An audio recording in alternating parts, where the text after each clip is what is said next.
Tell me, Mr. Graydon, when you left the pawnbrokery that night, was it by any chance with the second disc in your jacket pocket? You little toe rag. Oh my gosh! Get off me!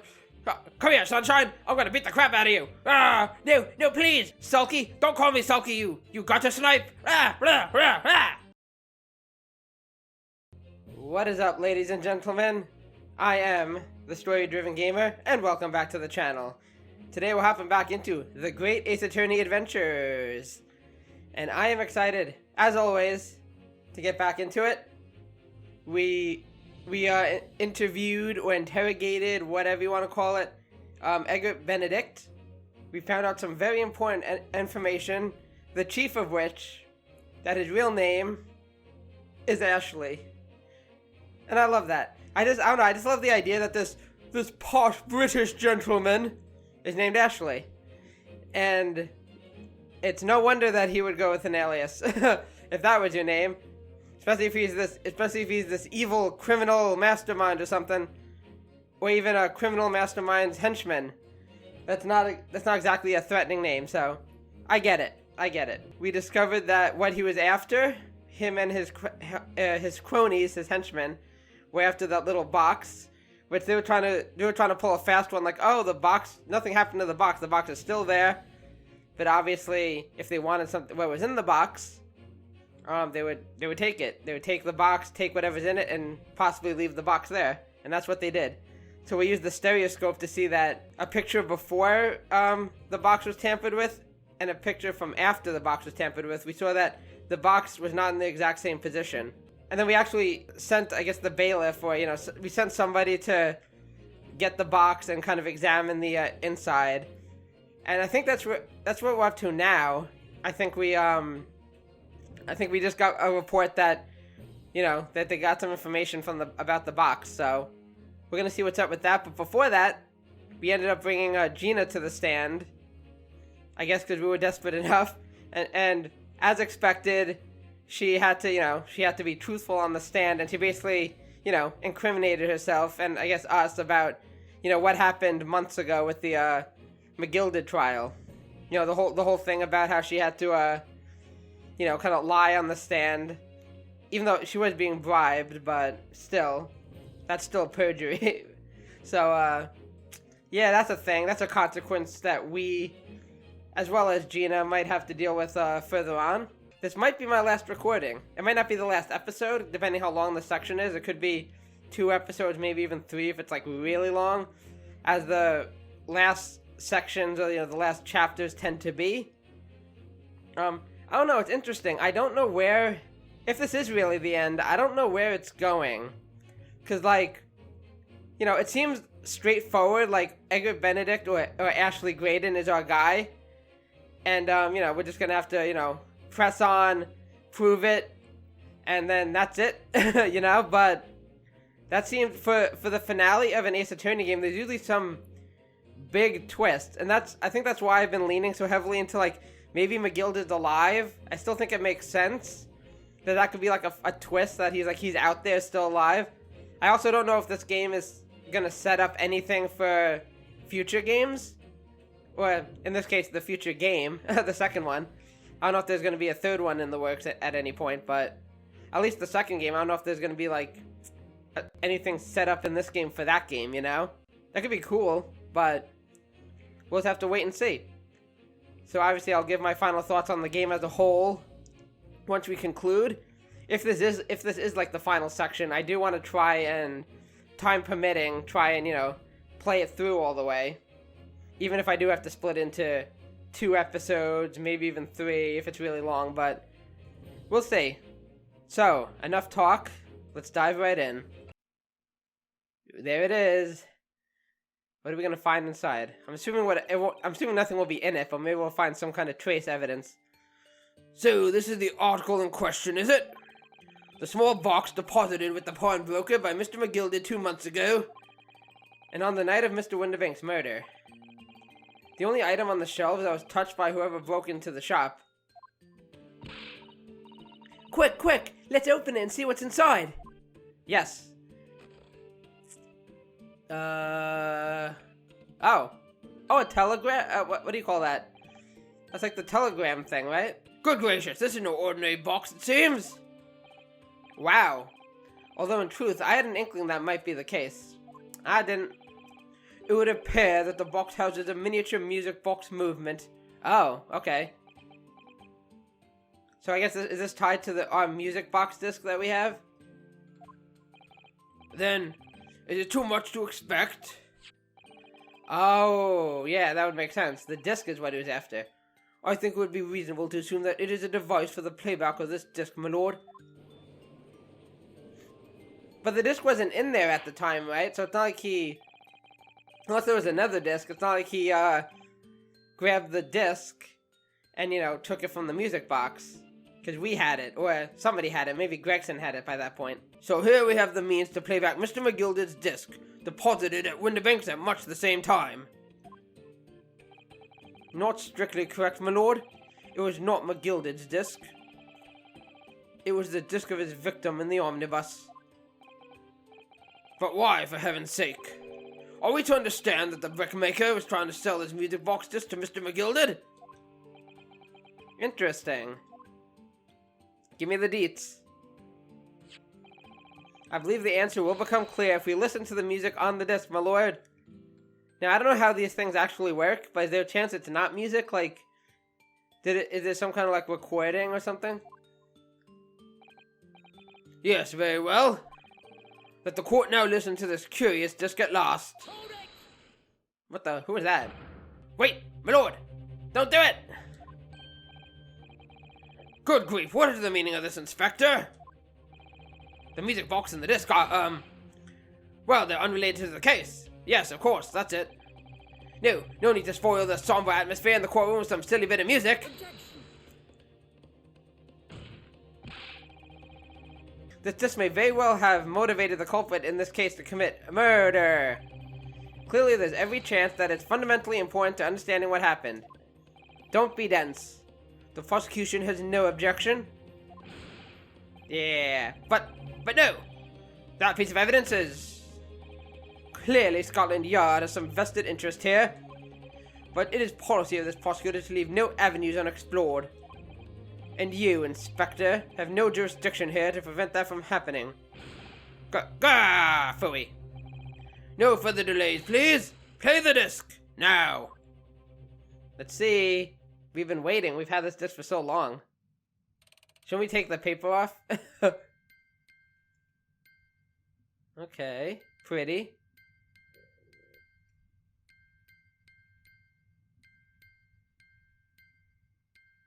There's gotta be some clue in here.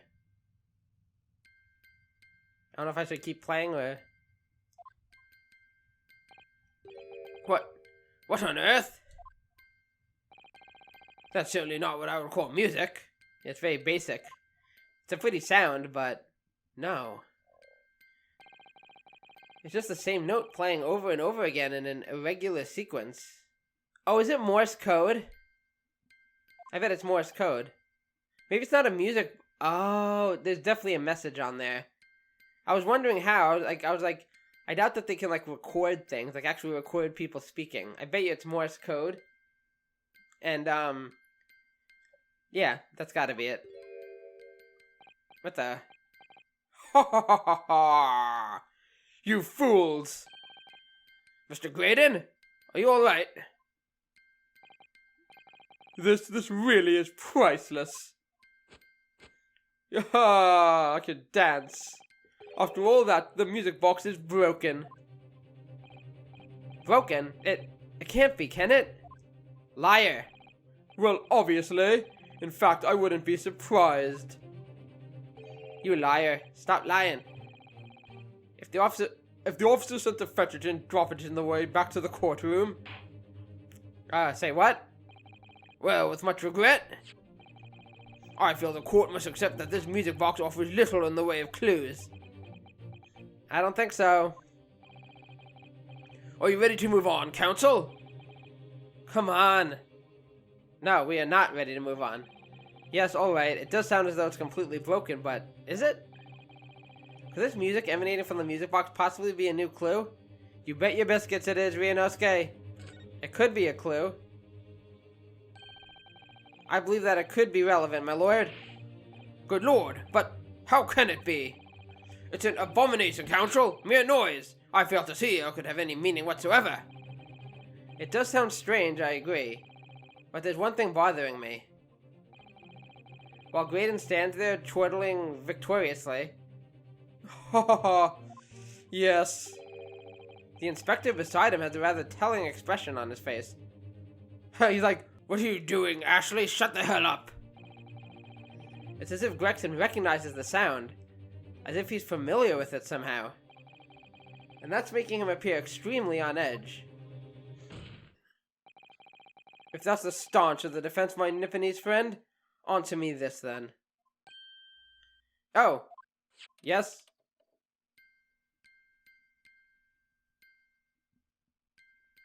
I mean, don't expect me to actually know what it means. Yeah, watch, he's like, if this means something, tell me in minute detail what is being said here. It's like, okay. Gotta pull out my Morse code book that I don't have. Just what relevance do you propose this woeful charming has on this case? It's the defense's belief that the sound emanating from this music box is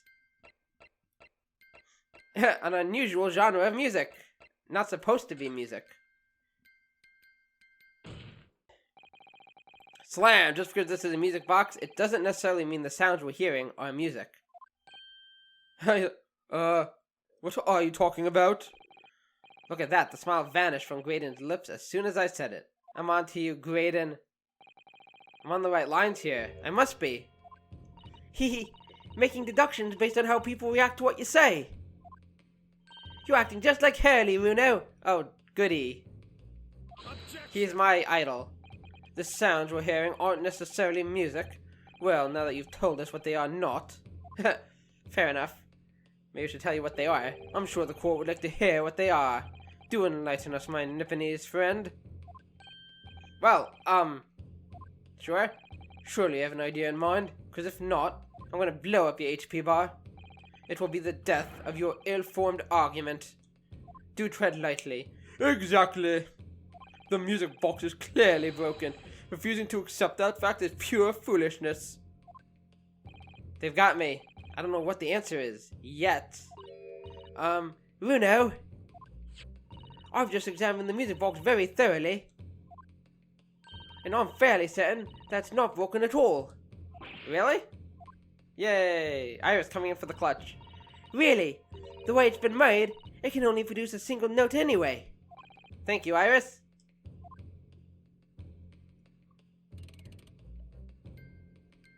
You were promoted to Suzuto ranking. Alright, well if the music box isn't broken, it must mean that the sounds it's producing have some significance that isn't musical.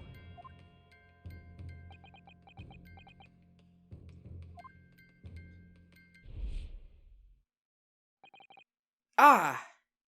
By Jove, I got it! Could it be? Is that what these sounds are? Are we on the same page? What's I'm completely wrong? Something just struck me, Runo. I feel like recently, in the past few hours even, I've heard another sound very much like the one this music box makes. Aha, yeah, we're gonna talk. It's gonna be jury number 5, right? Oh, that's what I'm gonna have to do. I'm probably gonna have to point her out. Yes, it's a familiar sound. Actually, Iris, I was just thinking exactly the same thing.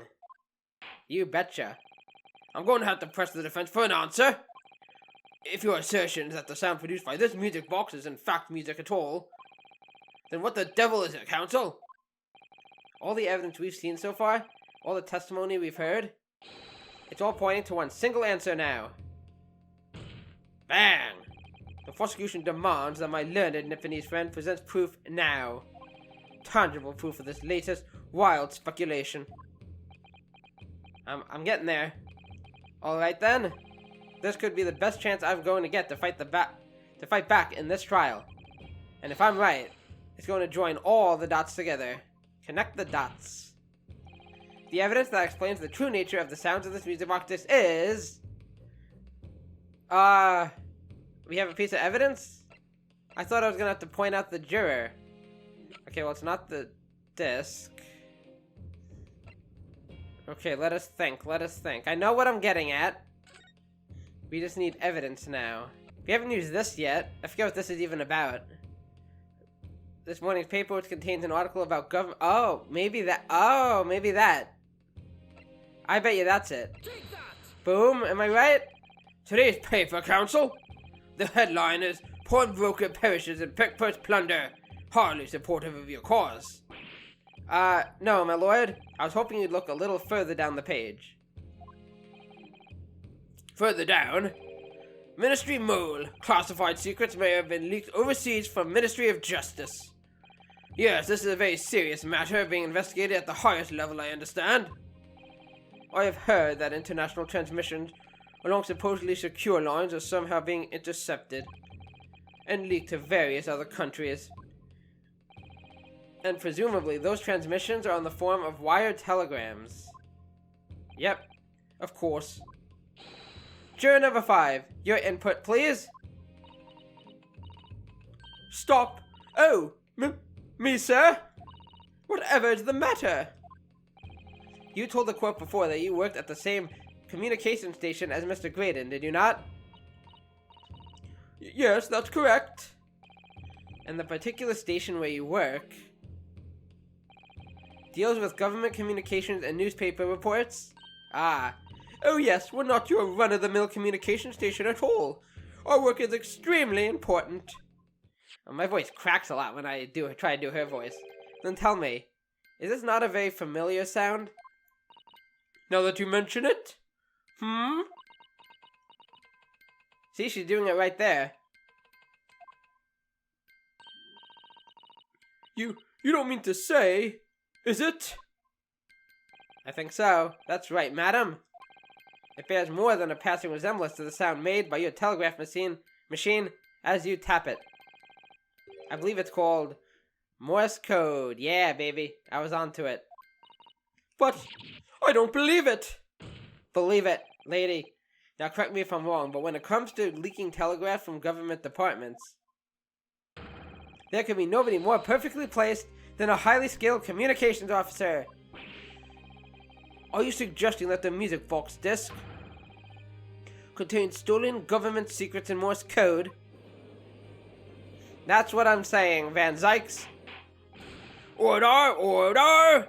Please, everyone, order! But this is high treason, Council, deserving of capital punishment.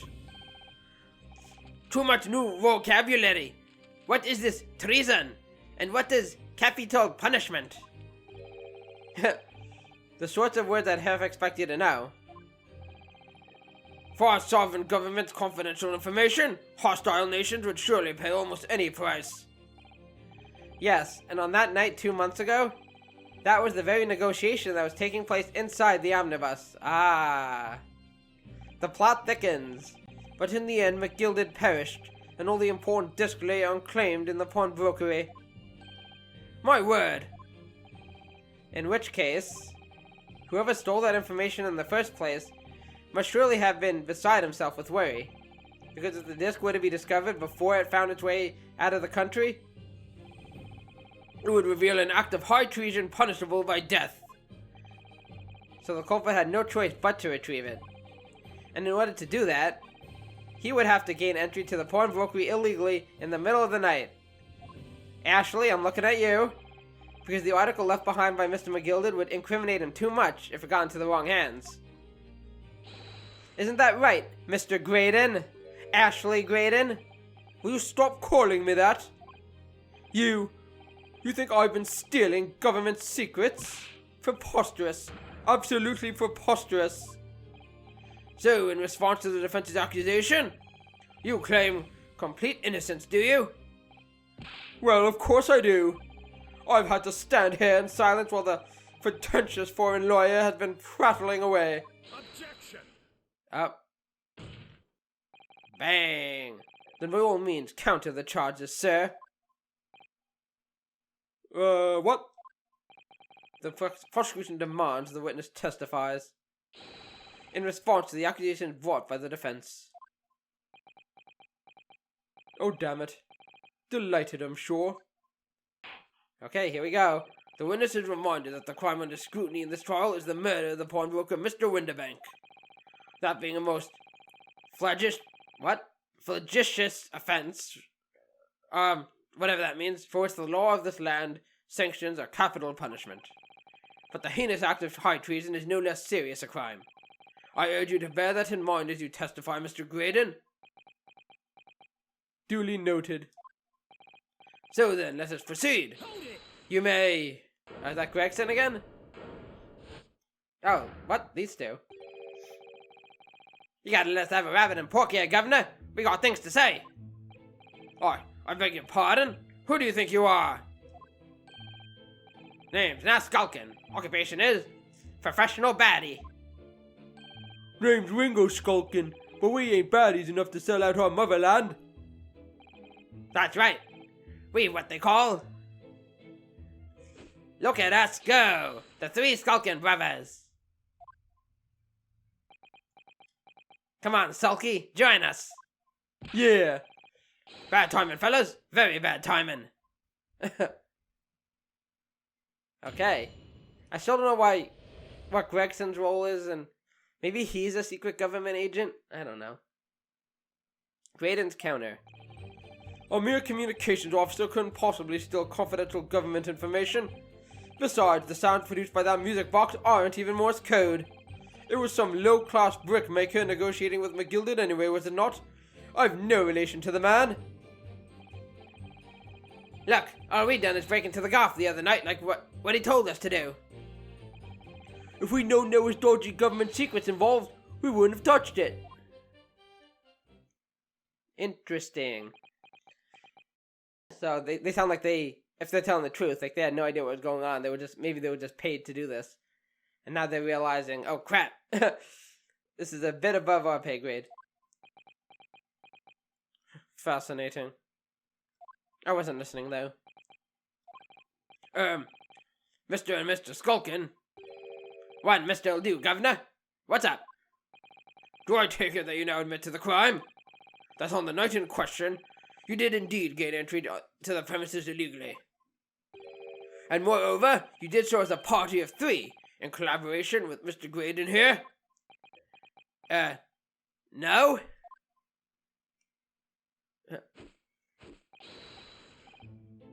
We did, Gov, we did! Okay, they don't care anymore. No shits are given. Quieten down, what? Quieten down, please. What say you to that, Mr. Graydon? I have no idea what these two ruffians are referring to. Just look at them, they can't be trusted. You little rotter, getting us mixed up in all this monkey business. You never said nothing about no government secrets. It was supposed to be a straight up job. What about the geezer whose shop it was, eh? Poor bloke didn't have to die, did he? Ah, shut up, you imbeciles. Nice to know who your friends are. Whatever these men say, deny the accusations. Indeed. Well, I certainly wasn't expecting this little music box to become so significant in the proceedings. I did. Whoever as it has, I will admit into the court record as evidence. Small music box. The strange music box only appears to be able to play a single tone. It was deposited at Winterbank's 2 days before the black overcoat. Okay. I'm gonna have to take a look at that. Bring it on, Ashley. Before we do anything, let's examine... Did I ever examine the bullet?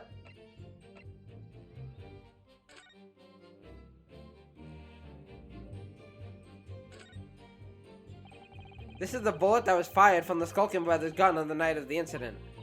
Yes, so it turns out it never actually entered Hurley's body at all. Thanks to the thick leather that pouch he was wearing, it saved him. Hurley's always lucky like that. Well, considering what he had to go through in hospital, I wonder how lucky he really was. Oh dear, poor Hurley. I do miss him. I don't. Okay, that's probably it. Okay, we can look at the disc itself. So, see how the Ford McGuilded disc sits in the music box the man deposited at Winterbank's? It couldn't be a more perfect fit. So there's no question then that this was designed to be played in this music box. Yet despite that, the sounds it produces are neither musical, nor do they appear to have any meaning. It just doesn't make any sense. I wonder if perhaps there's more to this music box than meets the eye. Maybe we haven't discovered all its secrets yet. Okay. Okay. What's this button on the bottom?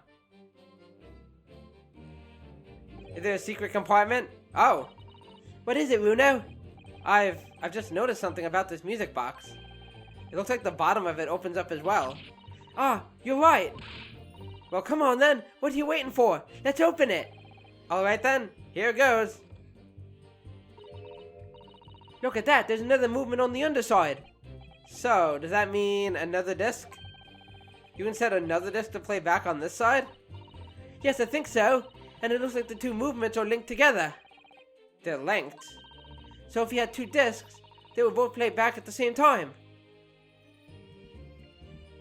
Intriguing.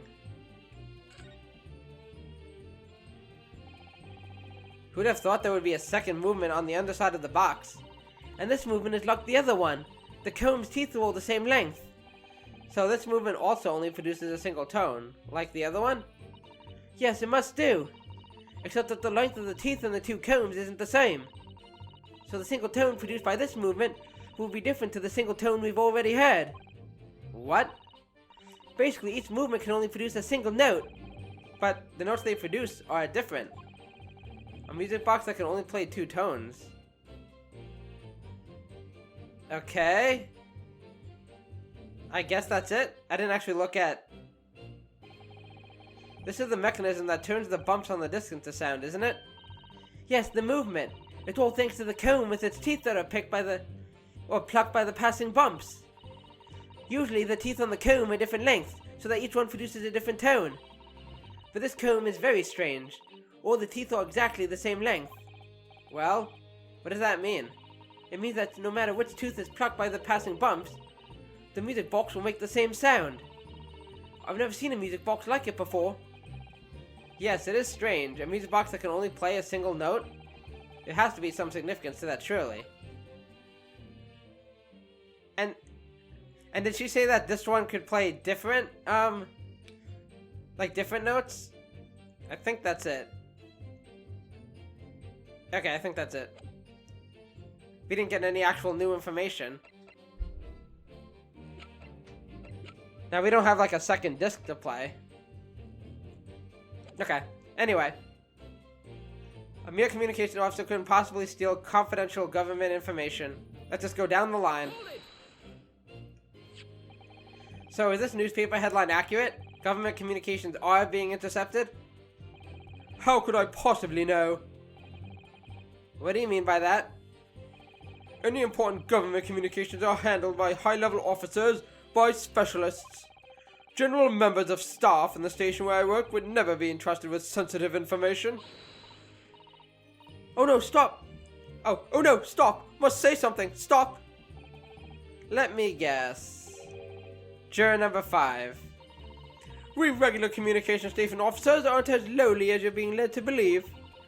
A team of us are responsible for setting up and testing the telegraphs used by the ministry. And Mr. Gregson is the team leader. That's fascinating. Gregson is highly skilled operator, stop. Currently in presence of idols, stop. So you had access to the equipment used for these confidential communications, Mr. Gregson? Well, what of it? The transmissions are always made behind closed doors, so they can't be heard. And in any case, all messages are sent, enciphered. Normal employees couldn't possibly understand them. Oh no, stop! Must say something, stop! Mr. Gregson regularly attends meetings with ministry technicians and the ministry communications team.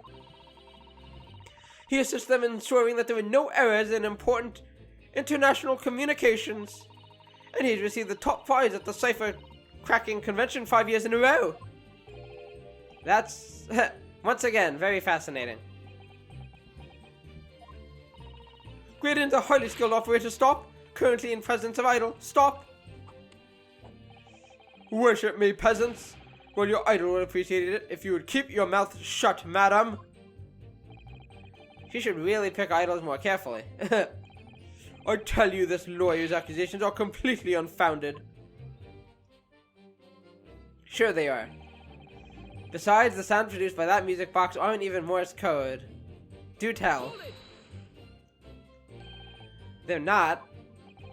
To anyone with a brain, that would be blatantly apparent on listening to that music box for even a second. Of course. Right, I knew that. Surely it can't be that my learned friend is unfamiliar with Morse code. Ouch. He looks genuinely shocked at my ignorance.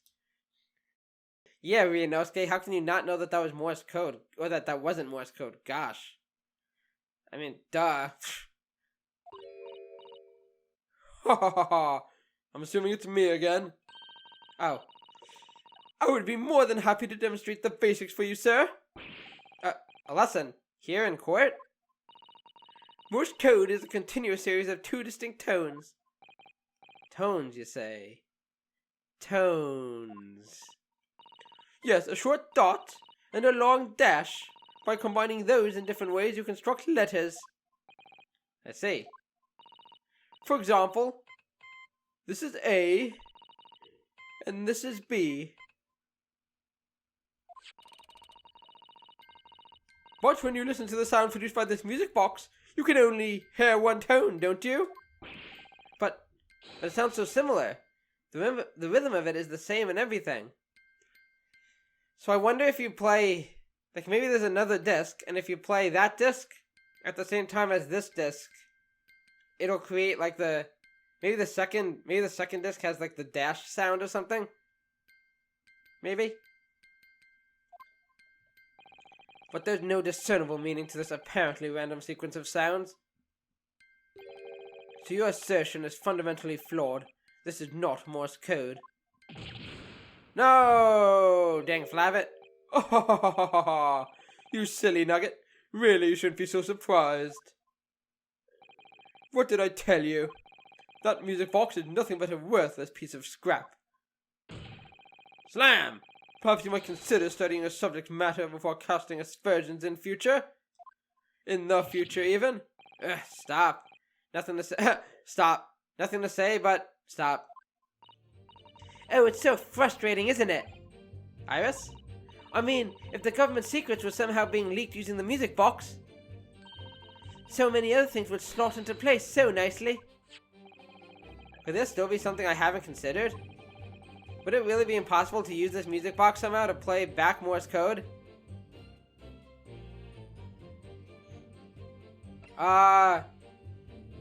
Give it a try? There's still every possibility that this music box was instrumental in the leaking of government secrets. That's the belief of the defense, at least. Objection. Does it please you in some way, my Nipponese friend, to repeat the same line of argument ad infinitum? It's already been established that to be Morse code, two tones are required, dots and dashes. Yes, I'm well aware of that. Then what? Well, it would appear the defense has a hypothesis to put forward. You had better present your idea at once, counsel. How do you propose that this music box, which appears to produce only a single tone, could have been used to cipher secret messages into Morse code? Oh, okay. Here we go. I hope this is right. Okay. Yeah, we already did this already? So it's gotta be this, right? Got it. Boom, baby. Good gracious. What am I looking at here? Another movement on the underside of the music box? And that's why it pays to investigate every piece of evidence. Especially beforehand, so you have time to think on it. What? Huh. Oh, crap. It appears, my lord, that the two movements are linked together. In other words, you can put two discs in this music box, and the sounds of both will play back at the same time. Good heavens! As the court has heard, Morse code comprises of two tones, a short dot and a long dash. With a second disc in place, this music box could be used to generate Morse code and convey a message. Suck it! Ashley. This is beyond a joke. I'm sorry? This poor excuse for a lawyer has absolutely no evidence to support his claims. Though, of course. Yeah, I was gonna say, we would need the second disc. If my learned friend were able to present the court with the second disc, that would be another matter.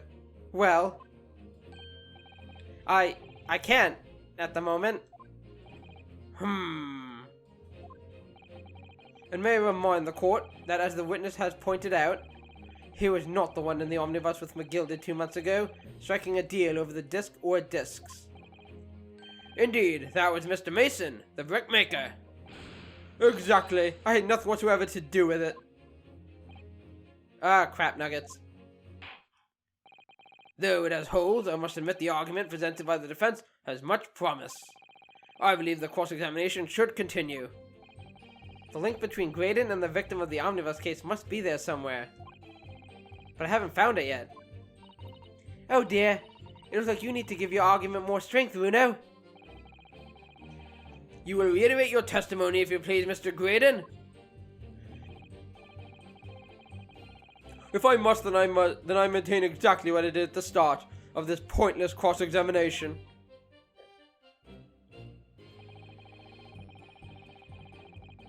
Okay. It was some low-class brickmaker negotiated with McGuilded anyway, was it not? I have no relation to the man. I want to check something.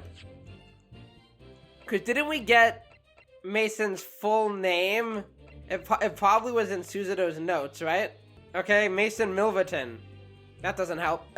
I thought maybe we'd find out his name was like Mason Gregson or something. Let's just keep pressing him on things.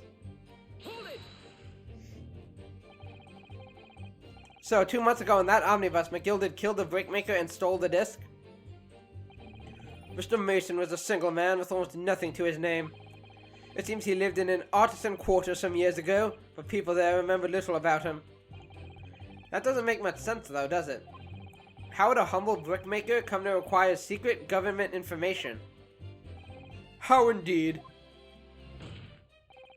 There must have been somebody else involved behind the scenes in all of this.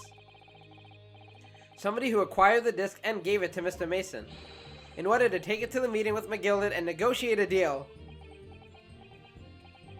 Dear me. You may have it in for me, sir, but I assure you, I have far more class than that. An old brickmaker from an artisan quarter, and this well-to-do communications officer. If only I could find some evidence to link the two of them together. But you can't. If you have nothing more to add on that note, let us return to the witness testimony. Look, all we done is break into the golf the other night like what he told us to do. Okay, let's see if they let something slip. Like Mr. Gregson told you to do, you mean? That's it, yeah. Who else, eh? Silly me thought he was just popping over for a natter after all them years, but the water had a dodgy job for us. Ash? Ash Ketchum? Gotta catch all them government secrets, eh? Let me stop you there, Mr. Skulkin. After all of them years, you say? Do you mean to tell me that Mr. Gregson is an acquaintance of yours? We're the sociable kind of baddies, you know? Sure, let's say Gregson's in old China. Oh. Yay. Tell us what you know, Mr. Ringo. Excuse me. Something wrong, Mr. Skulkin? Eh? Not you. No, the other Mr. Skulkin. What? Who, me? Yes. When your brother was testifying just now, he said something that seemed to cause you to react. Oh, I just remember in the old days, that's all. We used to have a right old laugh together way back when. Together? With Mr. Gregson, you mean? Yeah, with Ash, I mean. You look at him now in his fancy whistle and flute, and you were an Adam and Eve it. But when he was younger, he was from the poor part of town just like us. Interesting. Is that so? But he was always a leery one. He had the brains, he had the savvy. Always coming up with smart ideas like what would never have gone through our heads. Core blimey, ain't that the truth? Remember Milverton and Skulkin's milk run? That was a corker, eh? Good times, good times. Save it until after the trial. Your reminiscing has no place in this courtroom. And neither does your fruit. Oi, the geezer asked us a question, didn't he? And we was answering. Yeah, we ain't done nothing wrong, you jackass. Nevertheless, the court is not prepared to accompany you on your trip down memory lane. Counsel, can we turn our attention back to the testimony, please?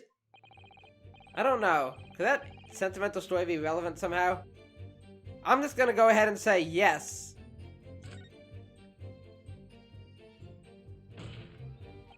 My lord? Yes, counsel? The brother's last sentimental statement could hold vital information relating to this case. Very well, counsel. I will permit the brothers to supplement their testimony with that detail. Briefly, I hasten to add. Bravo, brother! Say no more. A skulkin's never skulkin'. Yeah.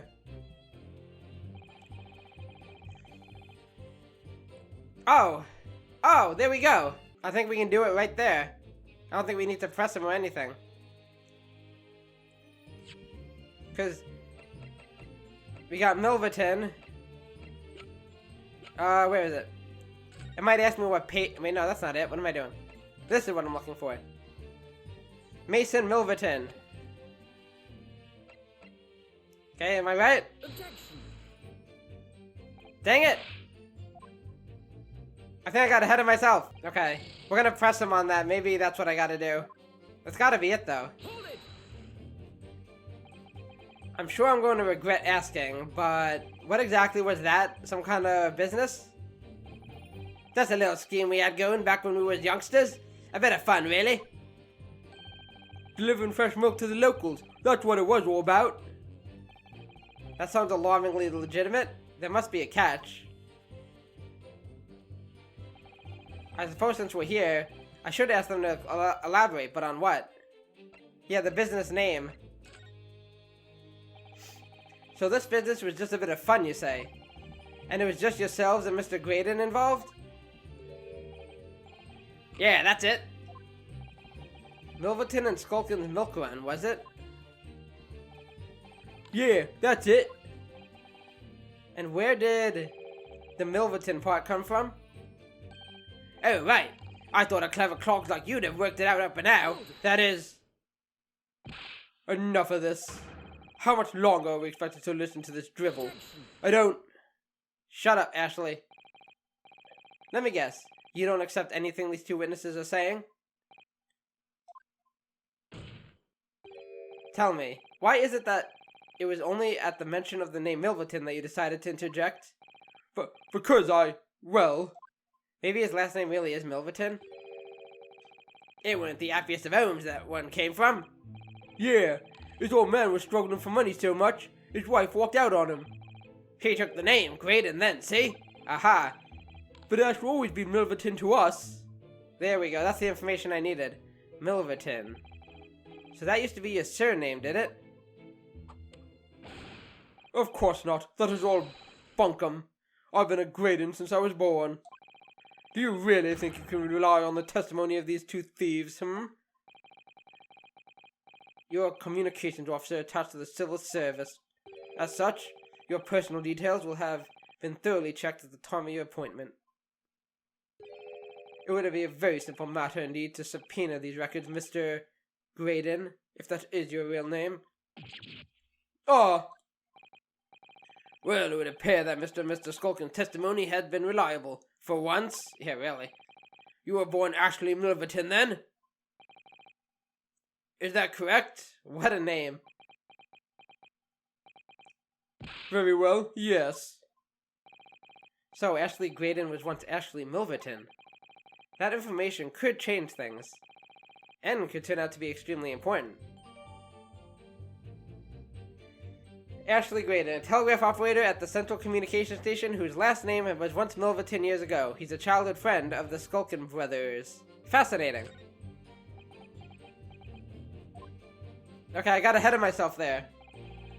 All of a sudden, we seem to be up to our necks in a serious matter of national security. Although all this talk about interception of secret government messages is still just conjecture at this stage. It would explain a number of things though, wouldn't it? The negotiation Ginny overheard on the omnibus 2 months ago, and the break-in at Winterbanks. But the trouble is, it wasn't Mr. Graydon in the omnibus with Mr. McGuilded. No, that was Mr. Mason, the brickmaker who was so horribly murdered. If only there was some link between the two men somehow. I know. But Mr. Graydon's testimony seems to be as watertight as ever. I wonder if the key to us making headway with the cross-examination here could be those two brothers. Yes, indeed, they were a big help. So now I think we gotta go to this one. Yeah, I have no relation to the man. And now we can present... Oh wait, it's a profile, right? Yeah, we can't present the profile, so how do we do this? Maybe if I press this point? Hold it. Okay, I'm just gonna go through this. Sometimes it's just a matter of what, again, I know what I need to say, but how do I say it? So maybe now that we have that information, now I can present him this. It was the first page, right? Give it a try? Objection. There we go. Mr. Ashley Milverton? Tell me, why do you try to hide your former name from the court? It was very intentional, I'm sure. Because I haven't gone by that name for years. It means nothing to me. I don't think so. No, I don't think that's the real explanation at all. Slam! A lot of dust slamming. That's how you know things are getting serious. The truth is, you had a reason to hide that name. Oh, crapsicles. Explain yourself, please, counsel!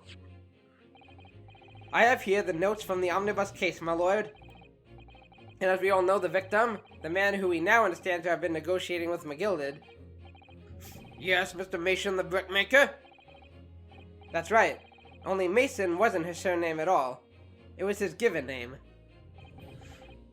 His full name was Mason Milverton.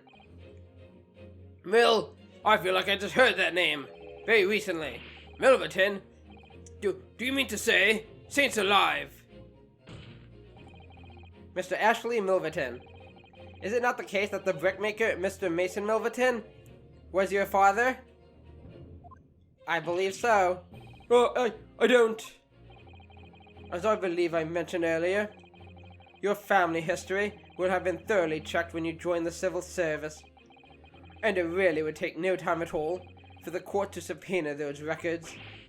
Grr! I hate all of you. The truth is that you have been illegally acquiring highly confidential government information and selling it on to McGuilded in collaboration with your father. A family affair. Oh, look at that move, those moves. The new facts and evidence unveiled by the cross-examination of this witness will all come together to reveal the truth. The truth, you say? That you collaborated with your father, Mr. Mason Milverton, in illegal dealings with Magnus McGuilded. Why, didn't this music box, you mean, counsel? Yes, stealing information being sent in government secret communications and selling it on to McGuilded.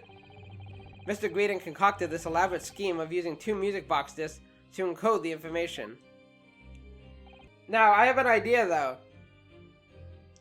I kind of want to throw my idea about McGuilded, being still alive out the window. It could be. But if he was killed, it could be that somebody from the government killed him. Maybe to try and get the music box back, or the music disc back, or maybe destroy it or something. Or just to get back at the guy who's, trying to steal the secrets. And I'm thinking, could it have been Gregson? Maybe Gregson did it? Or the other suspect could be Strongheart, one of them. We shall find out. Hopefully. Have I read this as presumably a safety measure against the information falling into the wrong hands? And a very effective one. I shouldn't have given this scheme any credence whatsoever. But the deal with McGuilded went sour, and the brickmaker met his end. Yes, but before he was arrested, McGuilded managed to temporarily dispose of the stolen disc at the pawnbroker.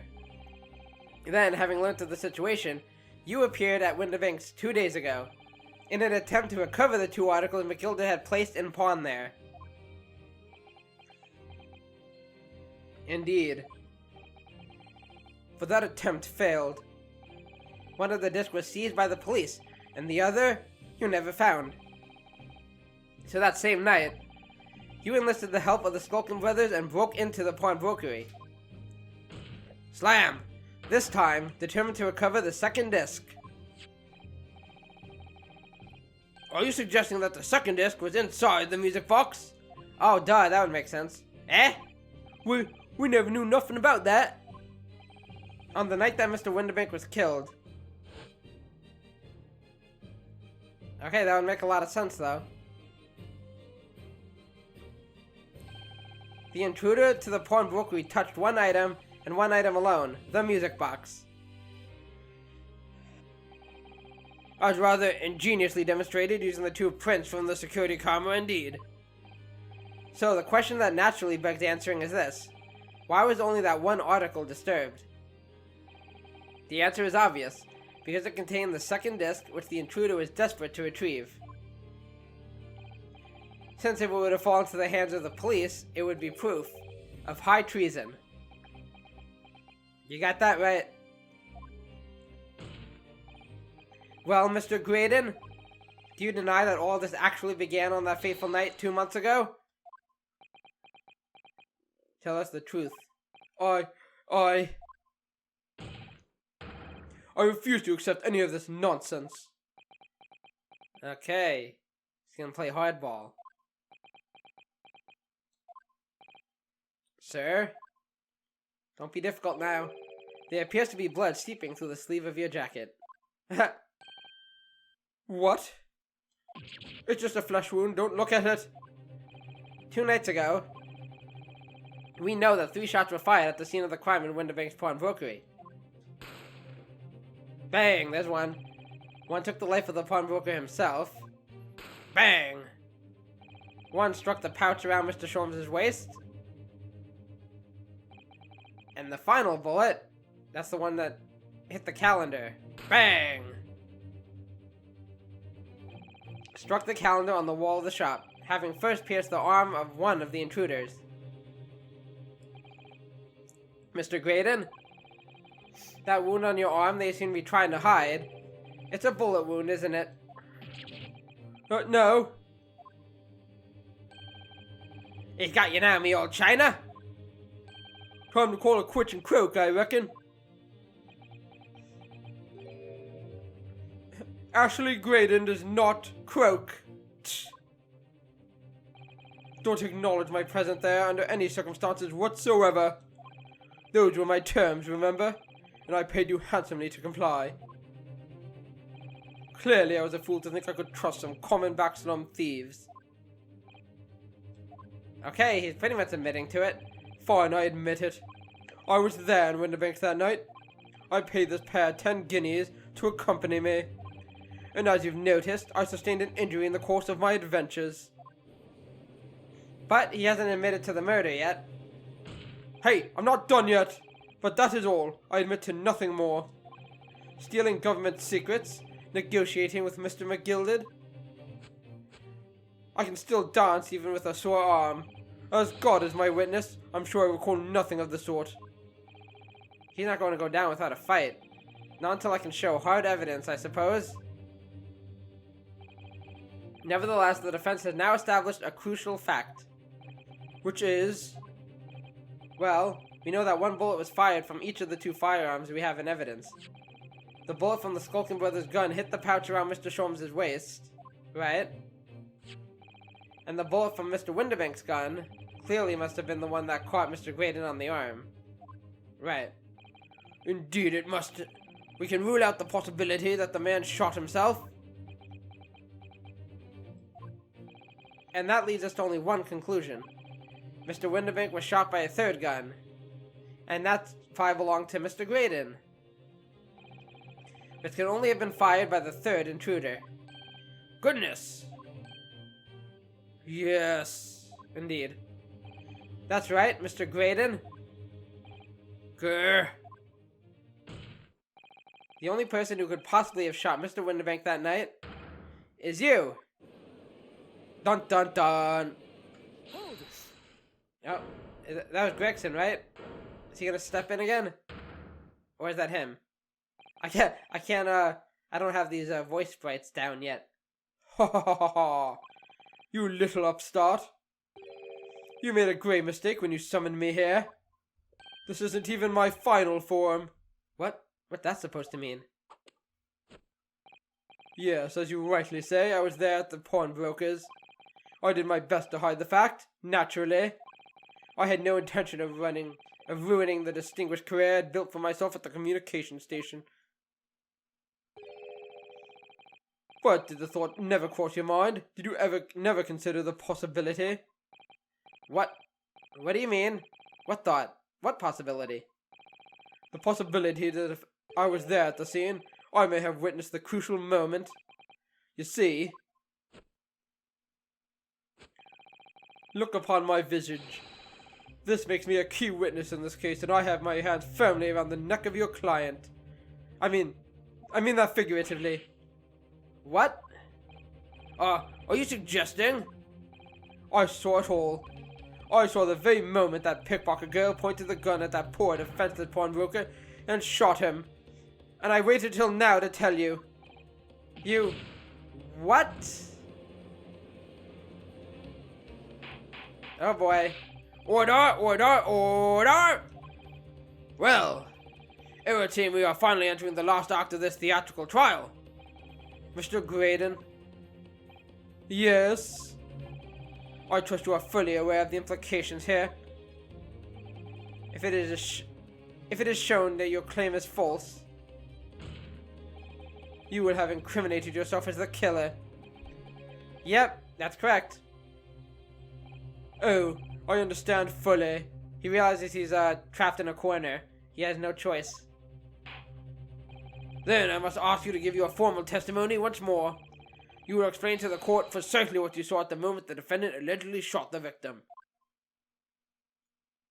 Of course, Your Honor. Nothing would give me greater pleasure. Okay. It really feels like this is it. Okay, witness testimony. The moment of the shooting.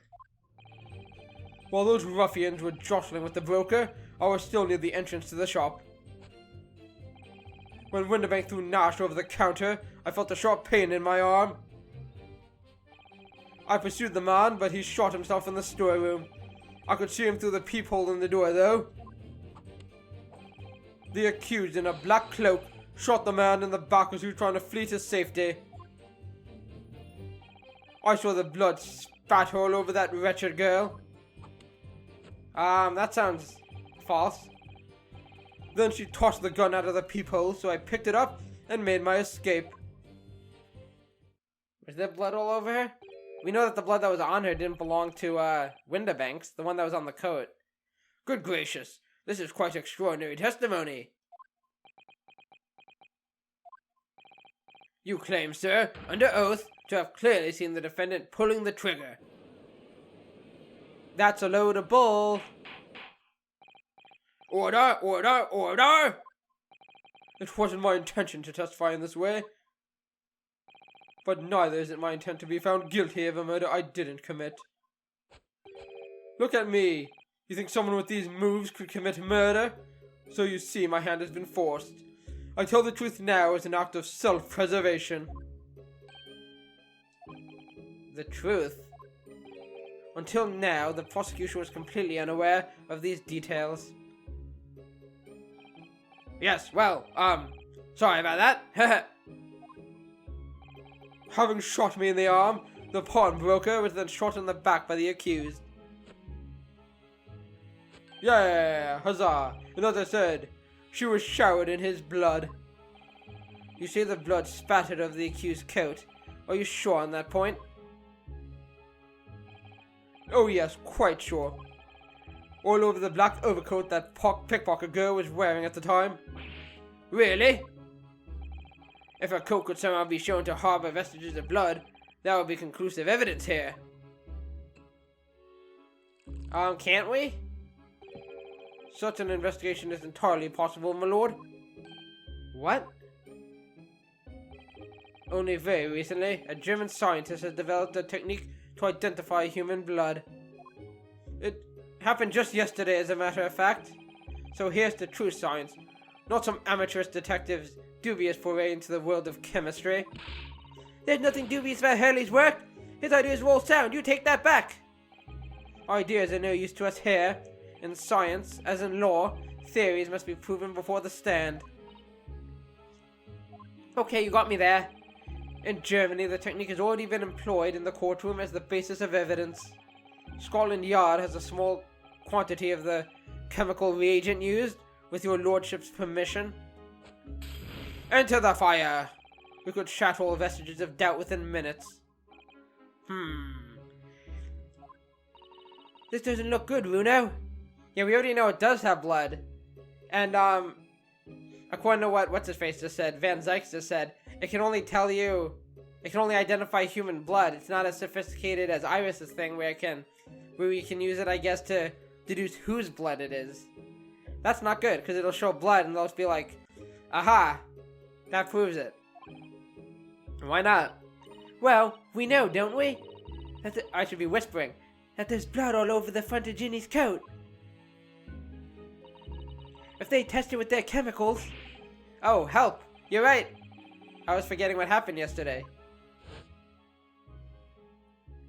Man, this was only yesterday, huh? Feels so long ago. Don't move, Ginny! I'm going to shoot! And what color was it again? It was purple, right? So that means it was Mr. Mason's blood. But that's not permissible evidence. That's not Mr. Winterbank's blood. That stain is from 2 months ago. That's Mr. Mason's blood from when he was stabbed by McGuilded, who was wearing the coat at the time. My lord, the defense objects to the test proposed by the prosecution. Overruled, bitch. Lord Van Zykes, make it so at once. With pleasure, my lord. And while we await the results, the defense may proceed with the cross-examination. Once they find the blood in the overcoat, Gina will be... Counsel? Yes, my lord. I'm listening, I swear. Your cross-examination. Of course, my lord. If this cross-examination doesn't go well, if I don't manage to uncover some decisive evidence or a really compelling clue now, I have a very bad feeling about the outcome of this trial. But no pressure, right? We got this. Let's do it. The moment of the shooting.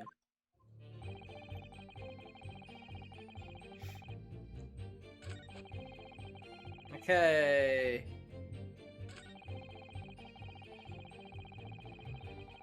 Okay, let's press him on this. Hold it. You mean you chased after him? I don't recall the reason why, but I ran after him to the back of the shop.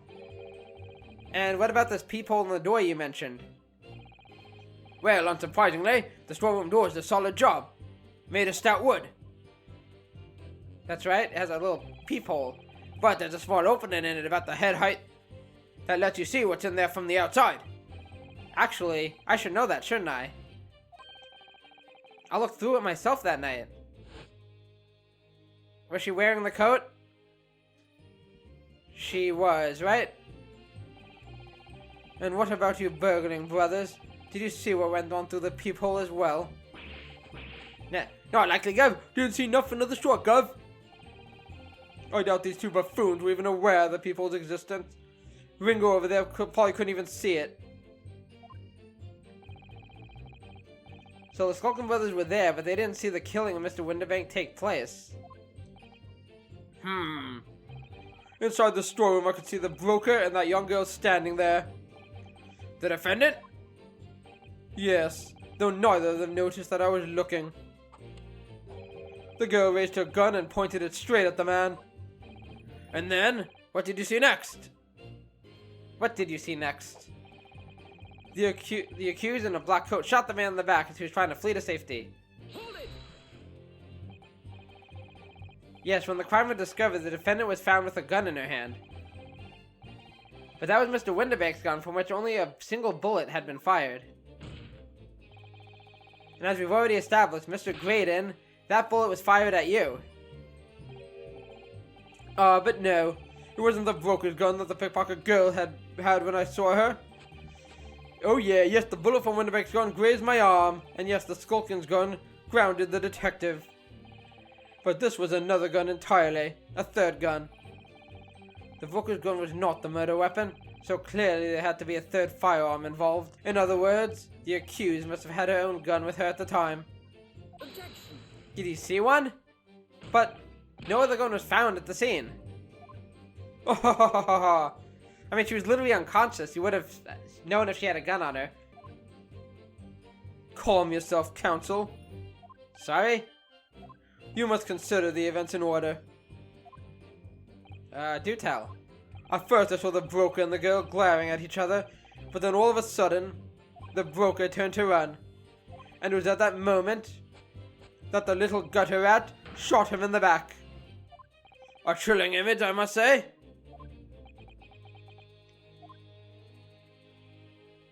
Okay, that doesn't explain where the gun went. Okay, let's definitely press him on this. Hold it! All over her? Yes.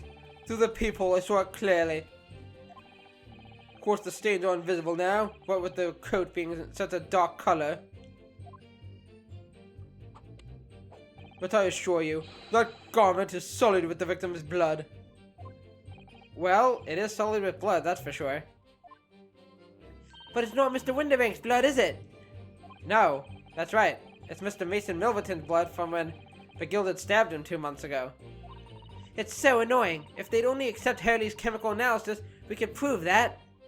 But they won't, so unfortunately we can't use it as evidence to support our case. Oh, bother.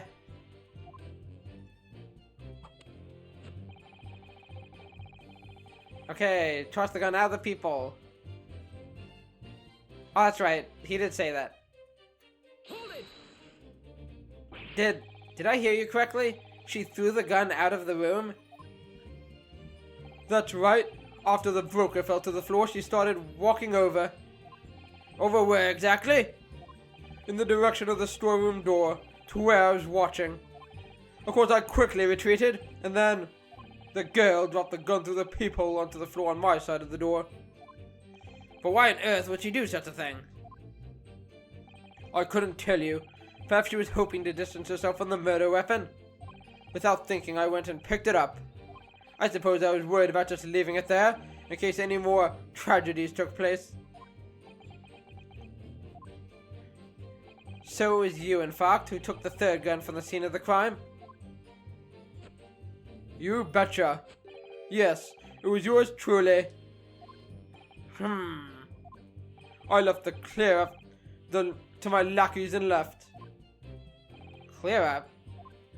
We'd made a bit of a mess around the counter, so Mr. Whistle and Flute here told us to tidy up. He thinks he's our bloomin' mum sometimes. Well, I was paying you enough, by God. Tell me, Mr. Graydon, when you left the pawnbrokery that night, was it by any chance with the second disc in your jacket pocket? You little toe rag! Oh my gosh! Get off me! Come here, sunshine! I'm gonna beat the crap out of you! No, please! Sulky! Don't call me Sulky, you gutter snipe! Okay, something's going on here. Shall we pursue it? Nah, let's leave it alone. Excuse me! Why are you strangling him, sir? Gentlemen? What the deuce? I can't breathe. I can't breathe.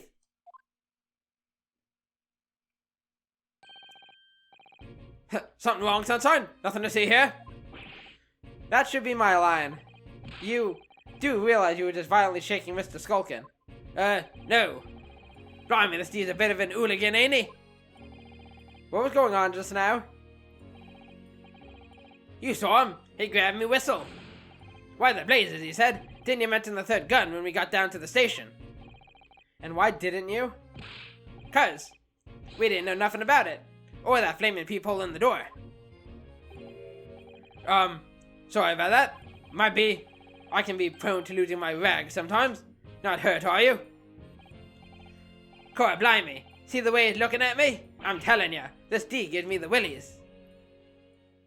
Something's going on with him. That was strange. The inspector doesn't normally get quite as worked up as that. He wouldn't normally grab someone. No, that wasn't like Gregsy at all. He's normally all sweetness and light, no matter what I say to him. Yes, well, I think he might be a special case, Iris. Yeah, you got power over him none of us will ever know. Well, anyway, that was definitely out of character. Huh. I mean, I don't know if this is a serious guess, but is there any chance he's not really Gregson? Or something? I don't know. That's a bit far-fetched. What's your feeling, Runo? As much as I hate to admit it, I don't see any obvious holes in his testimony at the moment. But you have to find a way to break this man. And quickly, too, because once they discover the blood on the overcoat Gina was wearing, we're screwed. It's a bit strange that he's so sure of himself about seeing the blood spatter over Ginny's coat. It doesn't strike me as the sort of thing you'd claim if you hadn't genuinely seen it happen. But we know that Gina didn't shoot Mr. Winterbank. So what's going on? All I know is that it's very unfair. Why should some German scientist test be accepted as evidence when mine and Hurley's wasn't? Yeah, not fair at all. Detectives can use test tubes too. Never mind that. I have to find a really stark inconsistency in this testimony somewhere. And I have to find it before the prosecution discovers the bloodstain on Gina's coat. Time is of the essence. Okay, I guess we'll start from the beginning. Mr. Winterbank emerged from the storeroom, I believe. Ringo and Nash were scouring the counter when he suddenly appeared and flew at them. He already had the revolver in his hand. Fortunately, I wasn't too close. I've never been so scared in all my life. Yeah, we're just your regular mild-mannered burglars, that's all. We don't like violence. Says the pair who carry a gun. What do you mean when you say you were near the entrance to the shop? I was in the doorway running my eyes over the shelves of forfeited items. Looking for the music box, of course. The broker went for Nash in the first place. Then Ringo joined in, making it 2 against 1, so I assumed they could handle the situation. But I was wrong. I overestimated them. I was trying to help my little bro, but the old geezer chucked me over the bloomin' counter. So I put me gun on the old fella. Ain't that soon made him scupper.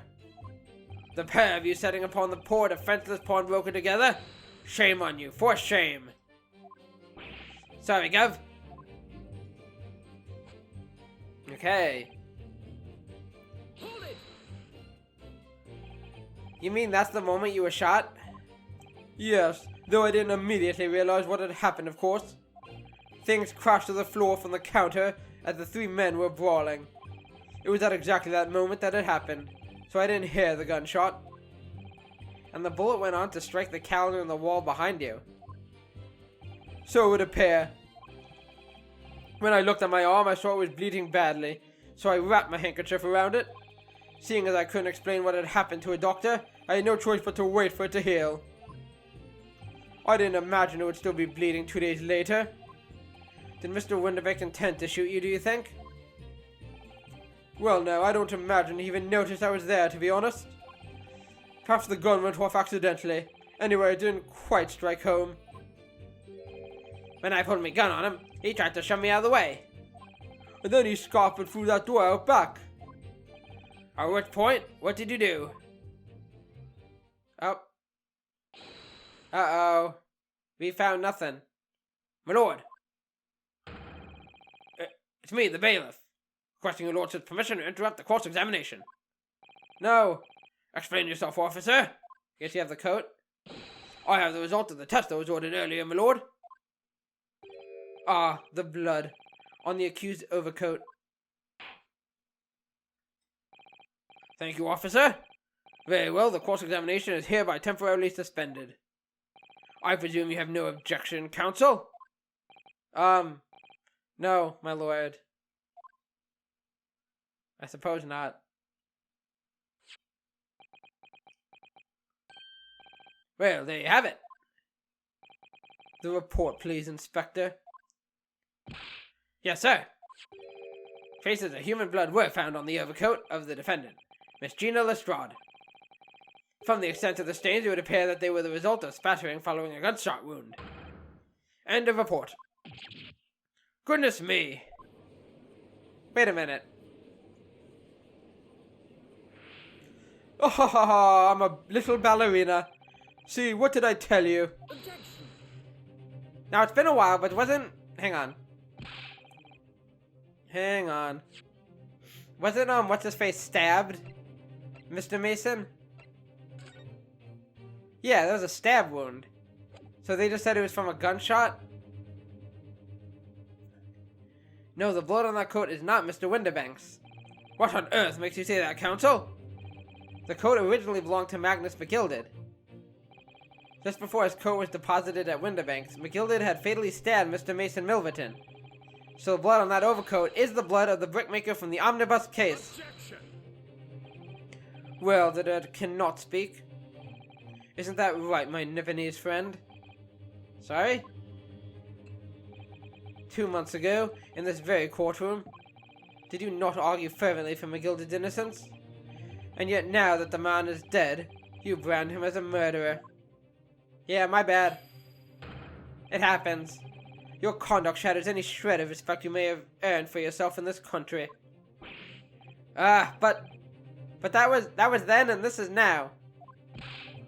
I call it a bully disgrace. Treachery, that's what it is. I forgot you guys were here.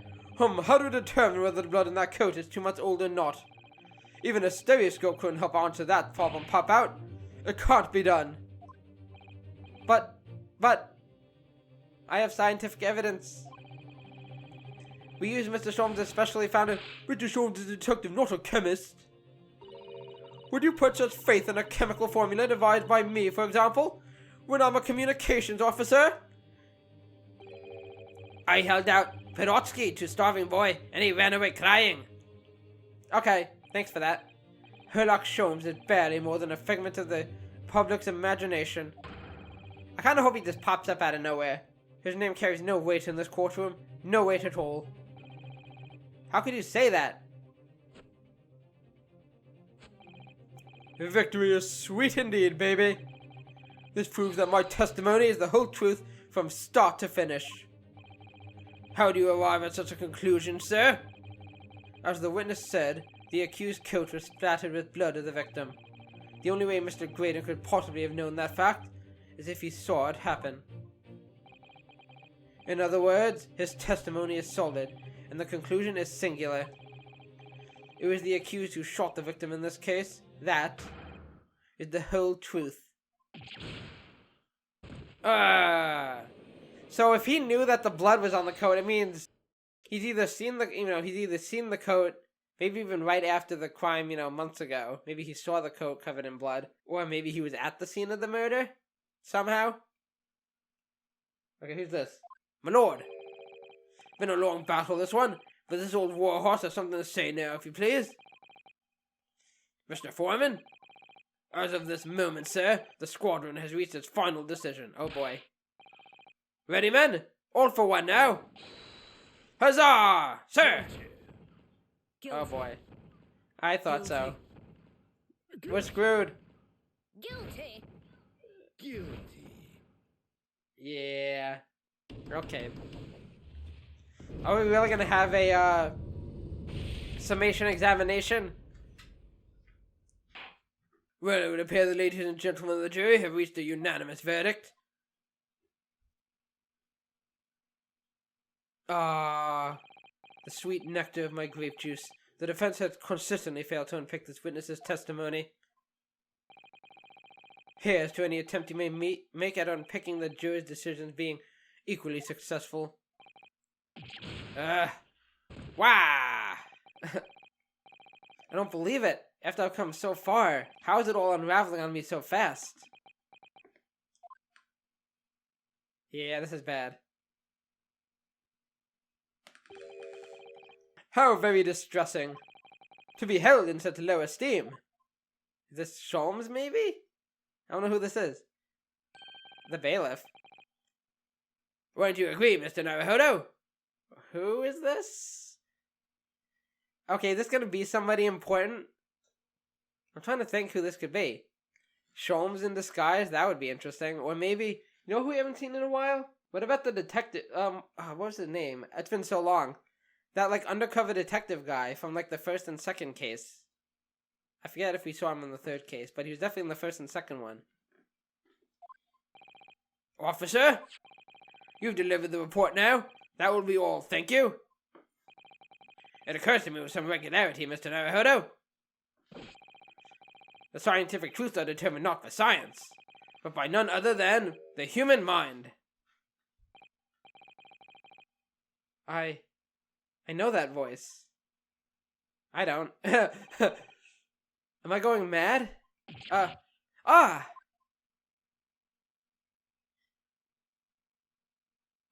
is Sholmes? Mr. Sholmes! What? What is the meaning of this? Oh yeah. Order! Order! Order! What business do you have here, detective? The last I heard, you were recuperating in hospital. As well I would be, had I not been set upon an errand. What errand? Hurley, it's really you. You're awake at last. Yes, good day, Iris. I appear to be rather late to rise. My apologies. Now, my lord, if you will humour me. In what manner, sir? I have something of great importance I wish to give to the young lawyer over there. I need no more than 5 minutes. Would you be so kind as to spare us the time? What say you to this, Lord Van Zykes? Come on. Be a bro. This trial has taken many hours of the court's time, having spent so long already. Exactly, having spent so long already, we don't want to go wasting any more precious time. As I was saying, having spent so long already, it would seem childish to deny the defense a mere 5 minutes. Suck it, Gregson. Yes, damn it. Very well then, counsel, you have 5 minutes.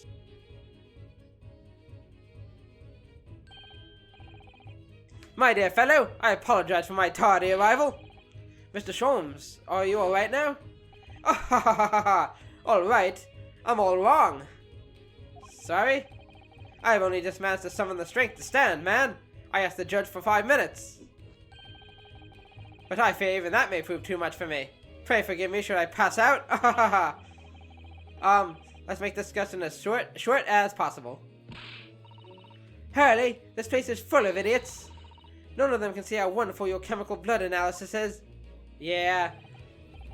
Well, that concoction of mine was really just a bit of sport to assist me in this investigation. I never took the trouble to refine it for appraisal by the scientific community. An oversight on my part. Right. Modesty? Surely not. He's the most modest guy we know. But enough of that. I'm here to give you this, my dear fellow. What is it? What's that? A lavender Furoshiki wrapping? A leaving present from Miss Susato.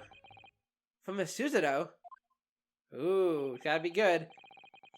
If possible, matters were to be settled without me giving you this. Those were her instructions when she asked me to do her this favor. I don't understand. Miss Susato foresaw today's events, I believe. She knew that the culprit would attempt to escape justice by means both devious and underhand. Ooh, I like this song. It's kind of epic. And that you, Mr. Naruhodo, fighting fairly as you are wont to do, would find yourself in considerable peril. So has she been like doing her own investigation this whole time and assisting me? At that very moment of crisis, you would be given this small partial. I bet that's what she was doing at the hospital. Remember when she was meeting with Sholmes in secret? I guess it was to give him this for me. Those were the dear lady's instructions. A leaving present from Susato-san. Whatever could it be? What is this? Oh! Is it one of those picture thingies? The things that take pictures? It's the machine I made! Ah! Oh. The trapdoor thingy. Meow! Oh, Wagahai. We haven't seen you in a while. Look, I use this. It's my latest invention. What? What is that? I call it the cat flapper mat. Isn't it cool? It can make a cat flap for a little furry friend like Waggy in seconds. Interesting. What does that have to do with anything? What's Susie up to? Miss Suzuto muttered the following words before she left. I'm a failure. Actually, no, I should say it in his voice. I'm a failure. I don't deserve to be a judicial assistant. What? Didn't she say something like that? Right before she left, right?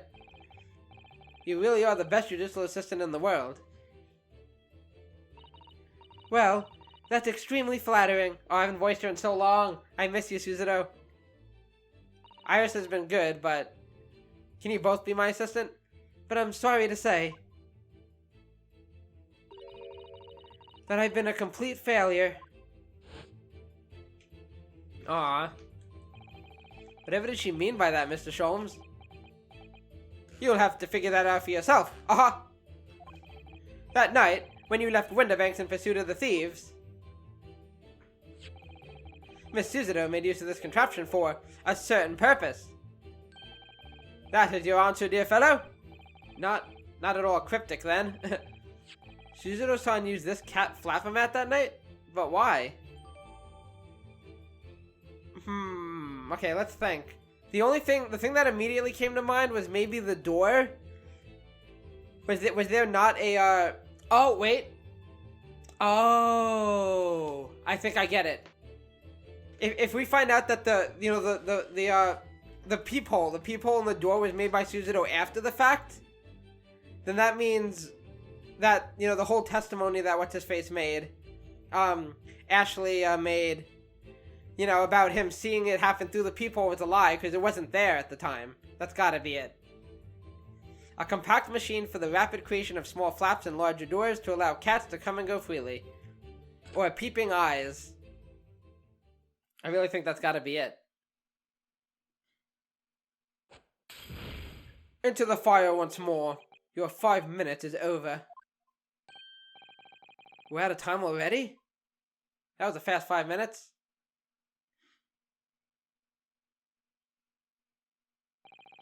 Ungrateful to you for affording us that brief recess, Mr. Reaper. That's right. No, I need no thanks, Detective. After all, the die is cast. So you think. Is it really? The jurors are unanimous in their leanings. Oh, that's right. I forgot that happened already. No doubt my learned friend will consider a summation examination. But any attempt to alter the verdict now would be utterly futile. Is that so? I wonder. Mr. Naruhodo? Yes? The rest is down to you, dear fellow. What is your plan? Now that I think about it, I said it's been a while since I voiced Suzuto. It's been a while since I voiced him, too. I just like Suzuto more. No offense, Sholmes. The rest is down to me. I need to be careful here. If I make a wrong move, the trial will end. Badly. My lord, the defense requests... I mean, we have to do a summation examination, right? Because even if we, let's say we cross-examine, like, Graydon some more, and then we use the door and whatever, that doesn't overturn the jury's verdict. So I think we have to do a summation examination. Now it's come to this. My only chance is to appeal to the jurors and try to change their minds. Oh, I guess not? I guess cross-examination. What do you think you're doing, Mr. Naruhodo? Sorry? What of Miss Suzuto's gracious gesture? Would you let this final piece of evidence she let you go to waste? Final piece of... What are you talking about? No, okay. This is not a time for inaction. This is a time to hear from a witness. But But it's not possible for me to bring a new witness to the stand at this point. I don't think that's what Hurley means, Bruno. I bring Waggy to the stand. Have you forgotten where we are in the trial? Aha! If the defense has nothing more to add, I think we should proceed to the adjudication. I was kidding, Your Honor. Just a little joke of mine. Wait, my lord, the defense requests further cross-examination. Okay. That's what I would have normally thought. That's what I would have gone with, but I thought since the jury had made their verdicts, that the only way to overturn that, is to do a summation examination, but I guess not. That's the only reason I went with that. The jurors have spoken. Protocol dictates that you may not cross-examine a new witness now. Exactly, that's what I thought too. The defense is not asking for the cross-examination of a new witness. Rather, to continue with one of an existing witness. Oh, that's right. That's right, we put the cross-examination on hold, right? We never actually finished it. What? It would appear that a rather important detail has escaped your attention, Mr. Reaper. Yeah, we just put it on hold. My lord. I guess I can give him Sholmes' voice now. Requesting your lordship's permission to interrupt the cross-examination. Thank you, officer. Very well. The cross-examination is hereby temporarily suspended. I presume you have no objection, counsel? No, my lord. Okay. So nobody can say anything then? If Bruno asked to resume his cross-examination of Mr. Graydon, the court is obliged to allow it. This is absurd. But, them's the rules. See what the judge says. I would remind those present that this is my courtroom. I concur that the defense is entirely within its rights to request the continuation of the cross-examination. However, I will not permit an unremitting protraction of these proceedings. Therefore, I have decided to afford the defense one final opportunity in concluding the cross-examination. Counsel, you must choose but one statement from the witness's testimony, and but one piece of evidence to present in support of your argument against it. A single chance to present evidence? If following that the situation remains unchanged, I shall move to abjuration. Is that clear, counsels? You will not press the witness any further. Okay, so this is it. I have to... Okay. So, is it going to be new testimony, my lord? Yes, my lord? A single statement and a single piece of evidence. Most generous. Well then, Mr. Naruhodo, it's high time I fell in a dead faint. Literally, I'm about to pass out. I leave this in your capable hands. I'm dead. Thud. Mr. Sholmes! Somebody clean that up. Ooh, okay. To stand so incessantly before the court in a state of such high fever. Either the man has extraordinary strength of mind, or an extraordinary lack of feeling. Or both. I imagine he's feeling very little now. The detective is sleeping soundly in one of the antechambers. Strike a man when he's down, why don't you? Well then, counsel, are you fully prepared? Let's do this, we got this. I think I know where we're going with this. Yes. One statement, one piece of evidence. I won't let Mr. Sholmes down, or Iris. Slap them cheeks! For what may be the last time, and I won't waste this final chance that Suzuro-san has given me. This is going to decide the entire outcome of the trial. Very well then, under the terms I have outlined, you may resume the cross-examination. Let's do this.